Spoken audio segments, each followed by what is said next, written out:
인생의 가치는요, 어떠한 것을 많이 가지고 있는 것에 달려 있는 것이 아니라 얼마나 사랑하며 살았는가 하는 것에 인생의 가치가 달려 있다라고 저는 분명히 믿습니다. 이런 생각을 하게 된 것은 저 스스로가 터득한 게 아니고 나를 지으신 하나님이 인간의 매뉴얼을 써놓으셨는데 그 매뉴얼에 뭐라고 쓰여 있으시냐면은 서로 사랑하라. 내가 너희를 사랑한 것 같이 너희도 서로 사랑하라. 혹시 여러분 이렇게까지 성경은 주제가 하나님의 사랑이라고 말해도 맞다라고 인정할 수밖에 없는 그런 사랑의 이야기가 성경의 주제입니다. 근데 혹시 여러분 사랑이 어떤 뜻인지 어떻게 스스로는 살아가면서 사랑은 무엇이다 이렇게 정의를 내리고 살아가십니까? 사랑 한번 누가 샘플로 한번 말해볼까요? 사랑은 이런 것입니다. 제가 생각하는 것은 저는 사랑은 이런 것이라고 생각하고 성경을 통해 그렇게 배웠기 때문에 저는 이렇게 행동하며 하나님께 배운 그 사랑을 나타내며 살아가고 있습니다. 내가 이렇게 나타내며 살아가는 것은 내가 그렇게 이해했기 때문에 나는 사랑이 이런 것이라고 지금 믿고 내가 섬기는 그 하나님이 그 사랑의 삶을 살아라고 하셨기 때문에 저는 지금 내 인생의 모든 목표가 바로 이 사랑을 나타내며 사는 것입니다. 이렇게 지금 말이 되려고 하면은 여러분이 최소한 사랑의 삶을 살고 있는지, 뭘 여러분은 사랑이라고 생각해서 그렇게 행동하며 사는지 알아야 될 거 아닙니까? 그렇죠? 사랑이 뭡니까? 사랑을 어떻게 이해하시고 또 어떻게 살아가고 있죠? 너무 처음 듣는 듯한 표정으로 아니 이런 이야기가 왜 갑자기 뭐 이렇게 당황스럽습니까? 사랑은 뭘까요? 경험이 없습니까? 누가 가르쳐주지 않았어, 목사님. 다른 건 다 배웠습니다. 돈 버는 방법도 배웠고, 뭐 공부 열심히 해서 좋은 대학 가는 방법도 배웠고, 막 티칭 방법도 배웠고, 막 비즈니스 방법도 배웠는데, 사랑하는 방법은 안 배웠던 것 같은데요? 라고 생각하십니까? 누가 한 분이 좀 샘플로 말해줬으면 좋겠어요. 틀리더라도요, 용기 있게.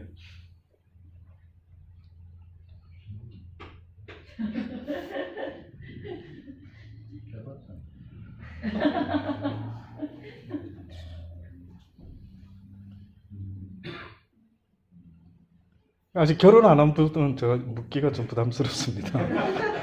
예. 결혼한 분 중에, 그쵸?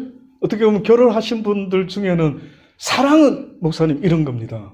나는 그래서 이렇게 지금 살아가고 있습니다. 사랑의 라이프를 이렇게 주님께 배운 대로 살고 있습니다. 뭐 그렇게 말을 해야 되겠죠. 여쭤보는 겁니다. 좀 가르쳐 주세요. 여러분은 어떻게 하나님의 사랑을 이해했고 어떻게 그렇게 행하며 살아가는지를 물어보는 거 아닙니까? 대답이 없으신 거 보니까요. 저 생각에는 아직도 저는 사랑을 잘 모릅니다. 뭐 이런 것이라 생각이 드는 것 같기도 합니다. 국문학자 양주동 박사라는 사람이요. 단어를, 사랑이라는 단어를 한자로 뭐라고 썼느냐면 생각할 사자 그리고 헤아릴 랑자다. 이렇게 정의를 내렸어요. 그러니까 그 양주동 박사라고 하는 국문학자는 어떻게 자기 인생에 있어서 사랑을 표현했느냐면 내가 깨닫는 사랑은 상대방을 헤아려서 이해하는 것. 이것이 곧 사랑 아니겠는가? 그렇게 깨닫고 살았다라는 겁니다. 저한테 물어보시면 그러면 저 이용호라는 이 목사는 무엇을 사랑으로 생각하고 살아가느냐면 저는요.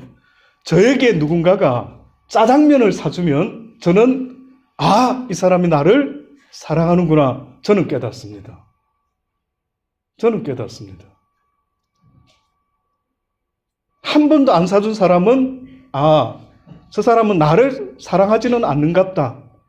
이렇게 일단은 깨닫습니다. 그렇죠? 이 너무 심플하고 너무 솔직한 이야기인 것 같아요. 저는 그렇게 생각해요. 아, 저 사람이 나를 사랑하면은 짜장면을 사주고 싶어 하고, 더 나가서 짬뽕도 탕수육도 사주고 싶어 하는 마음을 표현하지 않겠습니까? 그래서 저는 사랑이 어떤 걸까라고 할 때에, 사랑은 주는 것이다. 사랑은 주는 것이다. 내가 나눌 수 있는 것이 있다면 주는 것이다. 두 벌 옷이 있으면 한 벌 주는 것이다. 오리를 가자는데 오리만 가주면 사랑이 아니래요. 심리를 가져야 이게 사랑이랍니다. 겉옷을 달라는 자가 있어서 겉옷만 주면 그건 사랑이 아니랍니다. 아버지가. 그것은 겉옷을 달라면 속옷까지 같이 줘야 그게 뭐라고요? 사랑이다 라고 말씀을 하고 있는 것입니다. 그래서 성경 요한 1서 4장에 보면은요, 사랑하는 자들아 우리가 서로 사랑하자. 사랑은 하나님께 속한 것이니 사랑하는 자마다 하나님께로 나서 하나님을 알고 사랑하지 아니하는 자는 하나님을 알지 못하나니 이는 하나님은 사랑이시라. 하나님은 사랑이기 때문에 아직도 자기 인생에 있어서 자기가 사랑을 가지고 하나님의 사랑을 배워서 이제 그 사랑을 가지고 살아가고 있는 사람인지 아닌지, 내가 예수 그리스도를 믿습니다라고 하는 이 믿음보다도 더 중요한 것은요, 사랑이라는 사실을 잊지 마셔야 됩니다. 그래서 믿음, 소망, 사랑, 이 중에 제일은 뭐라고요? 사랑이라고. 그래서 오늘 본문에 뭐라고 말합니까? 내가 사람의 방언과 천사의 말을 할지라도 사랑이 없으면 소리나는 구리와 울리는 괭가리가 된대. 내가 예언하는 능력이 있어서 모든 비밀과 모든 지식을 알고 또 산을 옮길 만한 대단한 믿음이 있을지라도 무엇이 없으면 아무것도 아니라고요? 사랑이 없으면 아무것도 아니다라는 겁니다. 하나님의 사람의 기준은요, 그 사람의 가슴 속에 사랑이 있는지 없는지가 그리스도인의 기준이다라고 분명히 성경은 말하고 있어요. 그러면 제가 여쭤볼게요. 믿음보다 중요한 이 사랑, 천사의 말을 하고 멋진 설교를 하고 멋진 티칭을 한다 할지라도 그 심령 속에 사랑이 없으면은 뭐라고요? 아무것도 아니다라고 말한 겁니다. 그러면은 사랑이 내가 있는지 없는지 알아야 될 것 아닙니까? 이렇게 하나님은 사랑이시라. 하나님의 사랑이 우리에게 이렇게 나타난 바 되었으니 하나님이 자기의 독생자를 세상에 보내심은 저로 말미암아 우리를 살리려고 하셨다. 하나님의 사랑이 우리를 살렸다고 말하는 겁니다. 저와 여러분이 예수 그리스도를 믿고 구원을 얻을 수 있었던 근본적인 이유는요, 하나님이 우리를 사랑했기 때문에 예수 그리스도를 이 땅에 보내었다라고 그렇게 말씀하고 있는 것입니다. 다시 한번 여쭤볼게요. 여러분 가슴 속에 지금 이렇게까지 하나님이 내가 너희를 사랑한 것처럼 너희도 서로 사랑해야 된다. 너희 심령 속에 이제는 내 사랑이 회복돼야 된다. 내가 너희를 사랑한 것 같은 그 사랑이 너희 심령 속에 회복돼야 된다라고 말씀하고 있지 않습니까? 그 여쭤보는 거예요. 여러분 가슴 속에 그 사랑이 있는지를 물어보는 겁니다. 참 딱한 노릇이에요. 죄송한데요, 지금 여기 계신 분들한테 여쭤보면, 예, 목사님, 제가 사랑이 있는 것 같아요. 어떻게 아느냐고 물어보고 싶은 거예요. 어떻게 아느냐고. 여러분 가슴 속에 하나님의 사랑을 내가 품고 살아가고 있는 것 같습니다라고 할 때에 그것을 어떻게 알 수 있느냐고 물어보면 어떻게 하나님께 증명할 거냐고요. 하나님이 언젠가 우리가 죽어서 하나님 앞에 서게 될 때에 하나님이 물어보실 거예요. 네가 어떤 직분을 가졌는지, 네가 뭐 얼마나 많은 돈을 벌었는지, 네가 얼마나 유명했는지, 네가 어떻게 티칭을 잘했는지, 그것을 물어보는 것이 아니라 네가 내 사랑을 깨닫고 이제는 그 사랑을 가지고 어떻게 다른 사람을 사랑하며 살아왔는지를 분명히 물어보실 건데, 그래서 성경에 뭐라고 이야기합니까?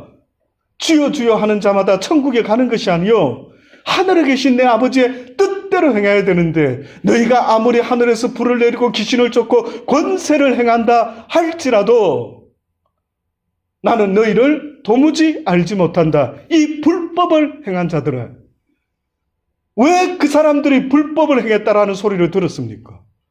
왜 그 사람들이 믿음을 가지고 기적을 행하고 능력을 행했는데 성경에 보니까 이 불법을 행한 자들아 내게서 떠나가라 라고 이렇게 이야기를 한 거예요. 왜 그 소리를 들었냐고요. 그들이 불법을 행한 자가 된 것은 사랑의 마음을 가지고 행하지 않았기 때문에 불법이 되고 마는 거예요. 두렵지 않습니까? 저의 가슴 속에 사랑을 품지 않고 설교를 하게 되면 하나님이 이 불법을 행한 자다 이렇게 말하는 거예요. 그래서 고린도전서 16장 13절 보면은요, 바울이 뭐라고 말했느냐면 깨어 믿음에 굳게 서서 남자답게 강건하여라. 너희 모든 일을 사랑으로 행하라. 이렇게 이야기했어요. 너의 모든 일을 사랑으로 행하라라고.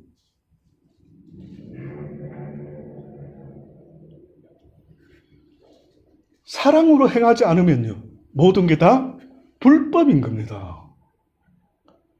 사단이 불법의 애비가 된 이유는 뭔 줄 아십니까? 그 사단의 심령 속에 하나님의 사랑이 없기 때문에 그런 것입니다.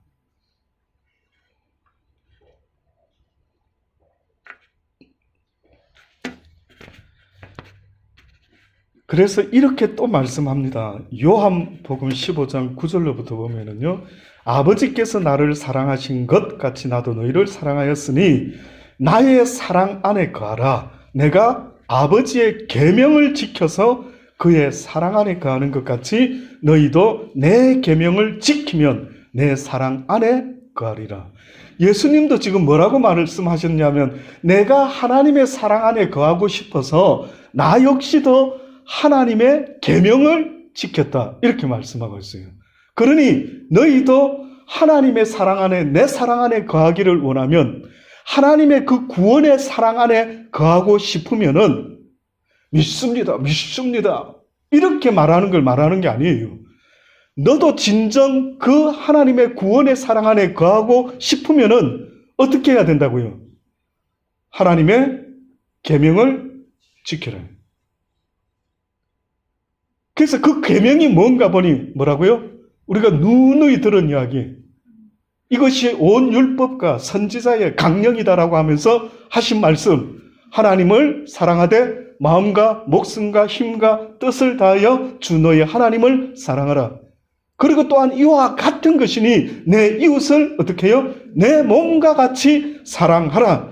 이 계명이 바로 성경에서 말하는 모든 계명이다 라고 이야기를 합니다.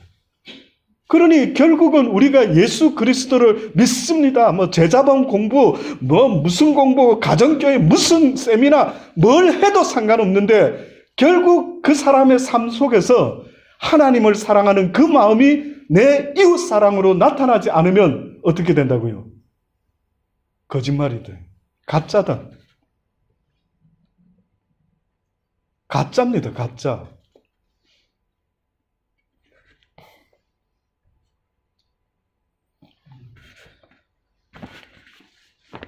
내가 아버지의 계명을 지켜 그의 사랑 안에 거하는 것 같이 너희도 내 계명을 지키면 내 사랑 안에 거하리라. 내가 이것을 너희에게 이름은 내 기쁨이 너희 안에 있어 너희 기쁨을 충만하게 하려 함이라. 결국은 형제를 사랑하는 자, 하나님을 사랑하는 자에게 주시고자 하는 놀라운 것이 있는데 이게 바로 하나님이 주시는 기쁨이 있다라는 거예요. 항상 기뻐하라. 그 기쁨을 약속해 주고 있습니다. 마지막 때에 하나님께서 심판주로 예수님께서 이 땅에 오신다고 성경은 말씀하고 있습니다. 마태복음 25장의 31절로부터 보면은요, 인자가 자기 영광으로 모든 천사와 함께 올 때가 있는데 자기 영광의 보좌에 앉으리니 모든 민족을 그 앞에 모으고 각각 분별하기를 목자가 양과 염소를 분별하는 것 같이 양은 그 오른쪽에 염소는 그 왼쪽에 두게 될 것이다. 그때에 그 인자 곧 임금이 그 오른편에 있는 자들에게 이르되 내 아버지께 복을 받을 자들이여 나와서 창세부터 너희를 위하여 예비된 나라를 상속하라. 예비된 나라, 10고를 다스릴 권세, 5고를 다스릴 권세, 이 땅에서 주님의 말씀대로 살은 자들이 하나님의 나라가 임하게 될 때에 얻게 되는 복이 있는데, 그것은 바로 하나님의 나라를 함께 다스리는 권세를 성경이 이야기하고 있어요. 이 땅의 나라가 아니라 그 나라 이야기를 하고 있습니다. 그래서 이제 양과 같은 자들에게 복받을 자들이여 나와서 창세부터 너희들을 위하여 예비된 나라를 상속하라 라고 하시는데, 도대체 그들이 어떻게 살았길래 이 땅에서 하나님의 나라가 이 땅에 임하게 될 때, 어떻게 보면 천년왕국이 이루어질 때에 그 아버지의 나라를 함께 다스리는 그 놀라운 보좌에 우리를 앉히겠다라고 하시는 그분이 기준을 말씀해요. 누가 앉게 되는지를 말씀하고 있는데, 보니까 내가 줄일 때에, 나 예수가 줄일 때에 너희가 먹을 걸 주었고, 목마를 때에 마시게 하였고, 나그네 되었을 때 영접하였고, 벌거벗었을 때에 옷을 입혔고, 병들었을 때에 돌아보았고, 옥에 갇혔을 때에 와서 보았느니라. 이렇게 이야기를 하는 거예요. 그랬더니만 오른편에 양과 같은 자들이 깜짝 놀랍니다. 우리가 언제 예수님께 그렇게 한 적이 있습니까? 이렇게 했더니만 성경에 뭐라고 말합니까? 내가 진실로 너희들에게 이르노니 너희가 여기 내 형제 중에 지극히 작은 자 하나에게 한 것이 곧 내게 한 것이래. 지극히 작은 자에게.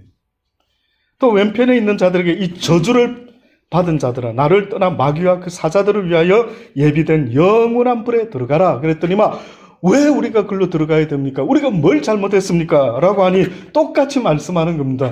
너희들은 내가 배고팠을 때, 헐벗었을 때, 감옥에 갇혔을 때 전혀 돌아보지 아니했다 라고 그렇게 이야기하니, 우리가 언제 그렇게 돌아보지 아니했습니까? 또 물어보니 뭐라고 대답합니까? 작은 자 하나에게 행하지 않은 것이 곧 내게 행하지 않은 것이라. 여러분, 계속해서 하나님이 기준이 작은 자였습니다. 작은 자. 그리고 성경에는 또 다른 표현으로 뭐라 하냐면 소자 하나에게 이렇게 말했어요. 여쭤볼게요. 누굴까요? 작은 자 누굴까요? 소자 누굴까요? 혹시 이 가운데 있을까요? 옆에 보십시오. 생긴 게 소자같이 생겼는지.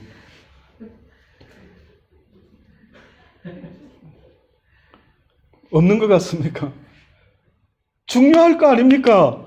야, 내가 소자 하나에게, 작은 자 하나에게 행했던 것을 예수님은 나중에 심판의 기준을 삼으실 때에 네가 나에게 한 것과 똑같다라고 이렇게 말씀하니, 그러면은 야, 내가 기억했다가 앞으로 살아가면서 내 인생에 있어서 작은 자를 만나면, 소자를 만나면 신경 바짝 써가지고 죽게 하듯 하는 마음으로 대해야 되겠다라고 생각해야 되지 않습니까? 특히 하나님이 소자를 말했어요. 작은 자를 이야기하더라고요. 누구냐고요, 작은 자가? 와, 이렇게, 예? 용기 있게. 틀려도 학교 다닐 때 혼이 많이 나서 그러신가? 뭐가 주저. 한번 해보세요. 고아와 과부. 뭔가 조금 아시는 것 같은데, 지금 핀트가 죄송한데 약간 안 맞습니다. 저 성경 있는 그대로 알려주면 아마 와우, 이게 어떻게 이런 뜻이, 소자가 이런 뜻이 있었습니까? 오늘 오신 분들은 저한테 짜장면 한번 쏴야 될 겁니다. 크게 깨달았다면. 이 값진 진리를. 소자 이야기는 제가 여기서 처음 하고 있는 겁니다. 상상도 못했을 겁니다. 소자가 누구지? 누구길래 예수님은 기준을 소자에게 잡고 작은 자에게 잡았을까?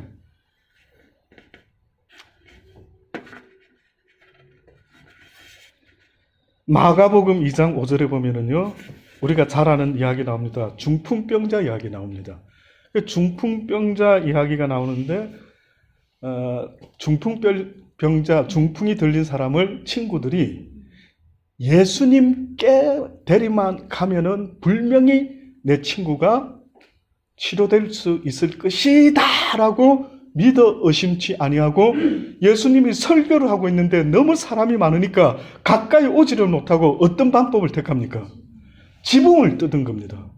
지붕을 뜯어서 중풍병자 친구를 내려뜨렸죠. 그때 예수님이 그 친구들의 모습을 보고 뭐라고 이야기하십니까? 뭐라고 이야기합니까? 예, 여기 보니까 이렇게 말합니다. 소자야, 내 죄사함을 받았느니라. 이렇게 한 거예요. 그러니까 이것만 보면 얼핏 생각하면 소자가 중풍병자구나. 병들린 사람이 소자인갑다. 뭔가 누군가의 엄청난 도움을 받아야 될 사람이 소자인 같다 라고만 생각이 얼핏 들죠. 근데 뜻밖에도 그렇지 않습니다. 또 한번 볼까요? 성경에 있는 소자를 내가 다 찾아봤습니다. 마태복음 10장 40절로 보면 이런 이야기가 나오죠. 너희를 영접하는 자는 나를 영접하는 것이요 나를 영접하는 자는 나 보내신 이를 영접하는 것이라. 선지자의 이름으로 선지자를 영접하는 자는 선지자의 상을 받을 것이요 의인의 이름으로 의인을 영접하는 자는 의인의 상을 받고, 또 누구든지 제자의 이름으로 이 소자 중 하나에게 냉수한 것이라도 주는 자는 내가 진실로 너희에게 이르노니 그 사람이 결단코 상을 잃지 아니하리라. 분위기상으로 쭉쭉쭉쭉쭉 이야기할 때에 선지자 상 받고, 의인을 영접하고 상 받고, 그러면 제자는 또 제자를 영접하고, 이렇게 분위기가 흘러가야 되는 것 같은데 뜻밖에도 누구든지 제자의 이름으로 이 소자 중 하나에게 라고 이렇게 이야기한 거예요. 제자라고 하는 것은 예수 그리스도를 믿고 따르는 자들을 이야기합니다. 예수 그리스도를 믿고 따르는 자에게 있어서 소자가 있다라고 이야기를 해요. 도대체 이 소자가 누군지, 그 소자에게 냉수 한 그릇이라도 주는 자는 내가 진실로 이르노니 그 사람이 결코 상을 잃어버리지 않게 될 것이래. 그래서 또 찾아봤습니다. 마태복음 18장 보십시오. 마태복음 18장 6절로부터 보면 누구든지 나를 믿는 이 소자 중 하나를 실족케 하면 차라리 연자맷돌을 그 목에 달리우고 깊은 바다에 빠뜨리는 것이 더 낫다. 삼가 이 소자 중에 하나라도 업신여기지 말라. 너희에게 말하노니 저희 천사들이 하늘에서 하늘에 계신 내 아버지의 얼굴을 항상 뵙고 있다라고 그렇게 말을 하는 겁니다.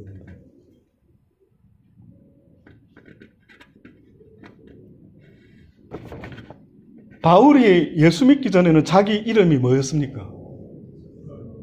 사울의 뜻은 뭐죠? 큰 자다. 예수를 딱 믿고 나더니만 자기 스스로를 뭐라고 말합니까? 나는 작은 자다. 그래서 그랬는지요, 예수님이 어느 날 제자들과 식사를 하는데요, 요한은 예수님의 가슴에 품에 기대어 있고 베드로가 그 옆에 있었는데 갑자기 예수님이 이런 말씀을 하는 겁니다. 이 가운데 누군가가 나를 팔 자가 있을 것이라 이래요. 그랬더니만 베드로가 얼굴로요 요한한테 눈짓을 합니다. 야, 누구래? 이럽니다. 왜? 요한이 예수님 품에 귀를 탁 기대고 예수님 말 한마디 안 놓치고 붙어 있었거든요. 그러니까 베드로가 야, 누구래? 이렇게 물어본 거예요. 요한이 딱 있다가 물어봅니다. 예수님 누굽니까? 그랬더니만 예수님이 누구라 합니까? 내가 떡 한 조각을 찍어서 주는 자가 바로 그 자다. 이 떡을 찍어서 누구에게 줬는가 보니까 가룟 유다에게 줬어요. 가룟 유다가 그 떡을 받고 나더니만 사단의 생각이 쑥 들어오고 나서 예수님이 뭐라 합니까? 가라. 가서 네가 해야 될 그 일을 하라. 이렇게 말을 합니다. 그랬더니만 가룟 유다가 바깥에 나가니 제자들이 생각할 때는 이제 유월절을 준비하려고 뭐 준비가 필요한갑다. 그래 돈 맡은 가룟 유다가 아마 나가서 준비하는 모양이다. 이 정도로 생각을 했었어요. 그런데 가룟 유다가 나가고 나서 예수님이 뭐라고 이야기했는지 아십니까? 요한복음 13장 33절에 보니까 소자들아 내가 아직 잠시 너희와 함께 있겠노라. 너희가 나를 찾을 터이나 그러나 일찍 내가 유대인들에게 너희는 나의 가는 곳에 올 수 없다고 말한 것과 같이 지금 너희들에게도 이르노라. 새 계명을 너희에게 주노니 서로 사랑하라. 내가 너희를 사랑한 것 같이 너희도 서로 사랑하라. 너희가 서로 사랑하면 이로써 모든 사람이 너희가 내 제자인 줄을 알게 될 것이다. 예수님이 예수님 제자한테 무슨 말을 지금 하고 있습니까? 소자들아! 그렇게 이야기를 한 거예요. 이해되십니까? 인정하시겠습니까? 결국은 그리스도인들은 하나님이 보셨을 때 소자라고 이야기한 거예요. 그래서 예수 그리스도를 믿는 소자 중에 한 사람을 실족해 하면은 연자맷돌을 목에다 메고 깊은 바다에 빠뜨려오는 것이 더 너에게는 나을 것 같아. 해필이면 하지 말았어야 될 일, 형제를 사랑하지는 못할 망정 그 형제를 실족시키는 자는 하나님께서 뭐라고 말한다고요? 오히려 연자맷돌을 목에 메고 깊은 바다에 빠지는 것이 너에게 더 나을 뻔했대. 얼마나 두려운 경고입니까? 그래서 여러분, 먼저는 예수 그리스도를 믿는 형제 자매들에게 대해서는요, 먼저 우선순위가 있는 겁니다. 먼저 우선순위가 있는 거예요. 그들을 사랑할 수 있게 되기를 주의 이름으로 권면합니다. 이제 다시 돌아갔어요. 자, 그러면은 이렇게까지 냉수 한 그릇을 대접해라. 뭐 헐벗었을 때, 벌거벗을 때 돌보아주라. 이렇게까지 말씀하고 있죠. 그러면 여러분은 배웠으면은 뭔가 지금 실천하는 하나님의 사랑이 회복되어 이제는 나를 위한 삶이 아니라 우리가 언젠가 제가 잃어버린 게 있다면은 우리는 하나님의 사랑을 잃어버렸다 그랬죠. 아담이 범죄를 하고 나서 변질이 일어났는데 그 전까지는 하나님이 하와를 지어서 갖다 주니까 너무 좋아서 뭐라고 말했다고요? 이는 내 뼈 중에 뼈요 살 중에 살이로다. 땡큐 갓 너무 감사합니다. 어떻게 이렇게 멋진 아내를 만들어 주셨습니까? 이렇게 하다가 죄를 짓고 나더니만 뭐라고 말합니까? 내가 언제 지어달라고 했습니까? 왜 당신이 이 여자를 지어줘서 하나님을 사랑을 잃어버리고 내 이웃인 아내 사랑을 잃어버리고 말았어요. 그러고 나서부터 자기를 사랑하기 시작하니까 자기를 위해서라면 하나님도 팔아버리고 아내도 팔아버리고 핑계를 대버린 거예요. 내 때문이 아닙니다. 나는 죄 짓지 않았어요. 저 여자 때문입니다. 이렇게 핑계를 대고 있지 않습니까? 사랑을 잃어버린 거예요. 성경에서는 여러분이 살아있는 증거, 목사님 저는 생명을 갖고 지금 살아있어요. 나 죽은 사람 아닙니다.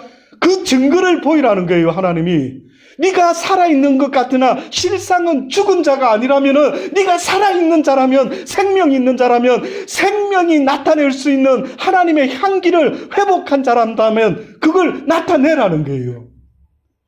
가짜 꽃 좋아하고 진짜 꽃의 차이는 얼핏 보면은 모른다 이거예요. 그러나 무엇으로 알 수 있습니까? 향기를 보면 알아요.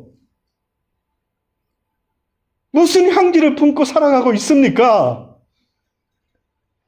오늘 밤이라도 내가 네 영혼을 거두어가면은 네가 이제까지 살아온 것으로 내 앞에서 계산해야 될 터인데 어리석도다 어리석도다. 내가 내 종들을 통해서 수천 번을 너에게 알려주었대. 오늘 이 밤에도 내가 지금 말하고 있는 것을 왜 듣지 못하느냐. 내가 너희들에게 원하는 것은 내가 너희들을 이처럼 사랑한 것처럼 너희도 서로 사랑하라. 그래야만 온 세상 사람들이 너희가 나의 제자인 것을 알게 된다라고 누누이 말했는데 그 사랑은 나타낼 생각 안 하고 뭐 행사하고 뭐 하면서 싸우고 다투고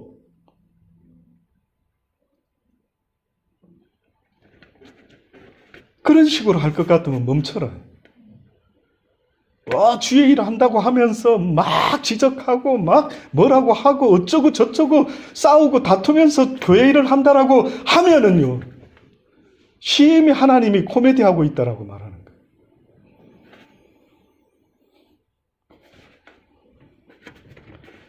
우리가 잘 아는 요한복음 21장 15절로 17절에 있는 말씀에 보면은요, 부활하신 예수님을 떠난 제자들을 찾아갔죠. 그렇죠? 찾아가서 대표적으로 누구와 대화를 나누느냐면 베드로와 대화를 나눕니다. 베드로와 대화를 나눌 때 뭐라고 질문했습니까? 예수님이 보자마자. 저 같으면 이랬을 것 같아요.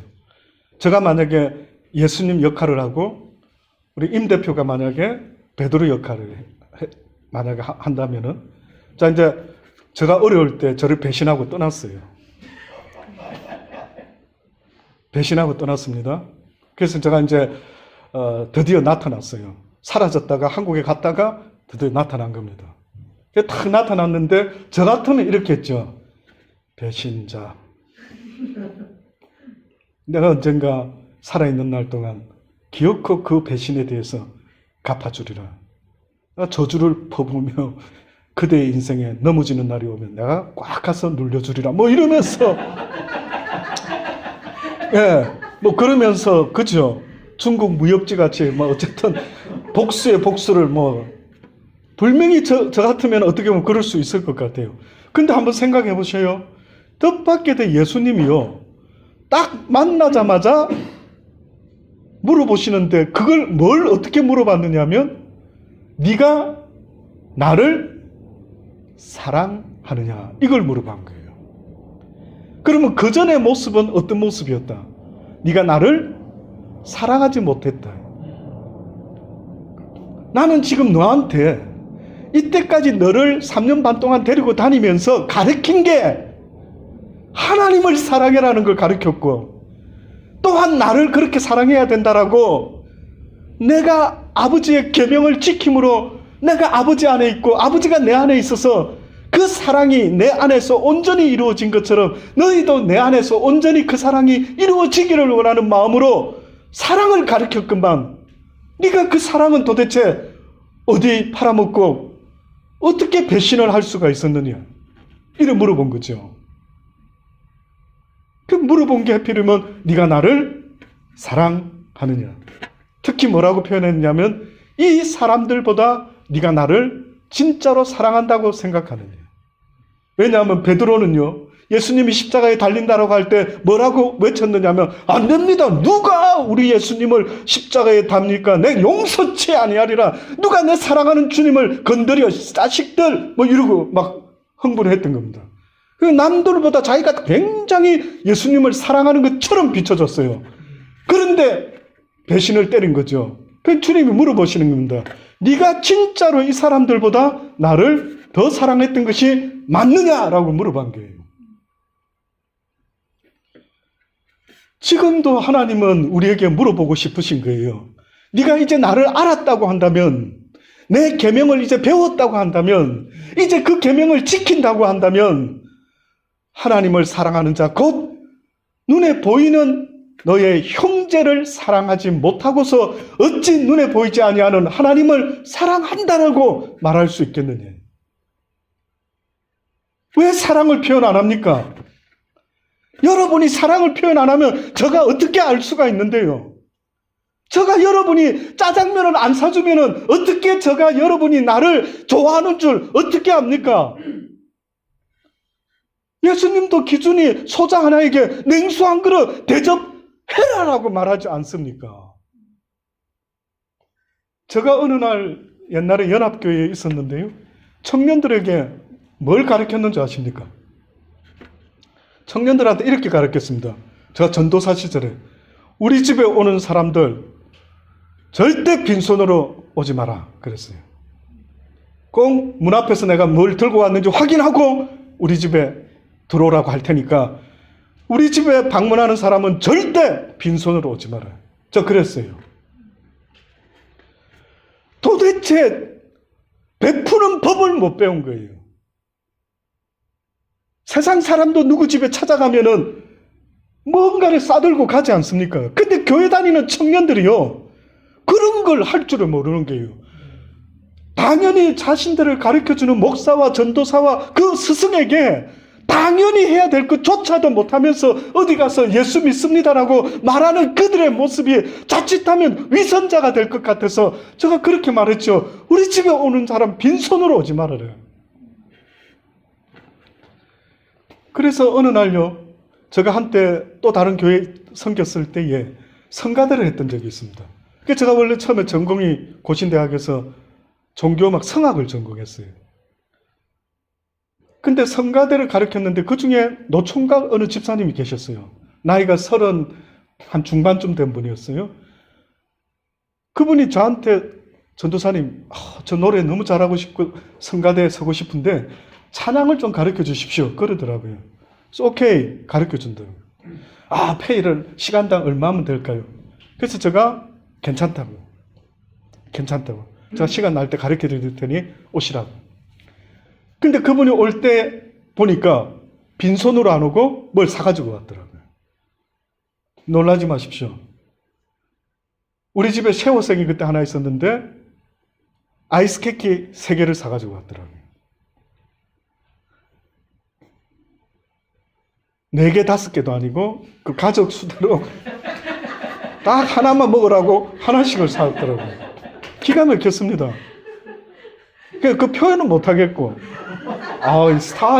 스타일이 나하고 좀 다르구나. 나는 조금 몇 개 여유있게 사가지고 이렇게 갈 것 같은데, 그 사람은 정확히 하숙생 숫자까지 파악해가지고 딱 개수만큼만 사왔더라고요. 그래서 첫날은 그냥 넘어갔습니다. 그 다음 주 레슨 시간이 됐는데 뭘 사왔는지 아십니까? 놀라지 마십시오. 새우깡 한 봉투를 딱 사가지고 왔더라고요. 새우깡 하나요. 새우깡 하나. 큰 사이즈 말고요. 요즘 큰 사이즈 나오는데 조그만한 사이즈예요, 여러분. 그거를 30대 중반 먹은 사람이 비즈니스 하는 사람인데 그걸 사가지고 온 거예요. 그래서 제가 처음에는 좀 섭섭한 마음도 있었고, 막 이해를 해보려고요. 나 같으면 한 감자깡하고 몇 개 섞어서 사올 것 같은데, 희한하게 새우깡 하나를 딱 들고 온 거예요. 그 다음에 또 했습니다. 또 놀라지 마십시오. 그때는 같은 거는 잘 안 사오더라고요. 감자깡을 또 사가지고 온 거예요. 감자깡을. 이거 실합니다. 여러분, 이거 거짓말 절대 아닙니다. 그래서 제가 속으로 이 생각한 거예요. 저러니까 장가를 못 갔구나. 어떻게 사람이 저럴 수가 있지? 그런데 저도 모르게 어떤 변화가 일어났어요. 내 심령에. 여러분이 저 같으면 어떤 변화가 일어났을까요? 그런 쫀쫀한 사람이 한 주마다 이리 와서 레슨을 받는데 처음에는 이게 뭐지? 아니 새우깡 하나? 아니 감자깡 하나? 이러다가 있었어요. 그러니까 그 다음 되니까 저도 모르게 어떤 생각이 쑥 들어왔는데요. 이번엔 뭐지? 이번에는 뭘 사올까? 이 생각이 싹 들어오는 게 살짝 제가 놀랐어요. 저 스스로가. 걔가 문을 딱 열고 들어오는데 손부터 보는 겁니다. 뭐를 사왔는지를 보는 거예요. 세상에. 저는 잊을 수가 없습니다. 지금 시드니에 있습니다. 저기 이스트우드 쪽에서 저 기억에 이름은 못 밝히겠고 회계사 사무실을 머리가 이렇게 벗겨진 분이 있습니다. 지금도 하고 있습니다. 네. 성은 조시고요. 그래서 어쨌든 하고 계신 분이 있는데 이야 놀랬던 겁니다. 근데 뜻밖에도 그렇게라도 사가지고 오니까요. 희한한 겁니다. 사람 심령에 점점 미움이 없어지고 이 사람 스타일이 이런 거구나 하면서요. 그 다음에 또 궁금해지더라고요. 그래서 저는 어느 순간에 깨달았습니다. 그게 뭐냐면 사랑은 주는 것이다. 뭐가 돼도 새우깡 하나라도 줄 수 있는 그 마음이 이것이 곧 그리스도인의 모습이다. 어디 가서 나 목사인데요, 나 집사인데요, 난 누군데요 이렇게 말하는 것보다요 그냥 묵묵히 오히려 이거 좀 있는데 좀 드시겠습니까? 주는 것이 더 낫더라고요. 어떻습니까 여러분? 인정하십니까? 그래서 주의 이름으로 주는 건 주님이 갚아주겠다라는 겁니다. 네가 내 이름으로 그에게 콩 하나를 대접했느냐? 내가 빚을 졌구나. 너한테 빚 졌구나. 그래서 성경에 무슨 말 합니까? 로마서 13장에 보면 8절로부터 피차 사랑의 빚 외에는 아무에게든지 아무 빚도 지지 말라. 남을 사랑하는 자는 율법을 다 이루었다. 간음하지 말라, 살인하지 말라, 도둑질하지 말라, 탐내지 말라 한 것, 그 외에 어떤 다른 계명이 있을지라도 내 이웃을 내 자신과 같이 사랑하라 하신 그 말씀 가운데 다 들어있느니라. 사랑은 이웃에게 악을 행치 아니하나니 그러므로 사랑은 율법의 완성이다. 이렇게까지 사랑 이야기를 하는데 교회 안에서는 그리스도인 같고 교회 안에서는 목사 같고 선교사 같고 집사 같고 장로 같고 권사 같은데 교회 밖에만 나가면은 전혀 그리스도인인지 어떤인지 알 수가 없는 겁니다. 어떻게 세상 사람들이 아는데요?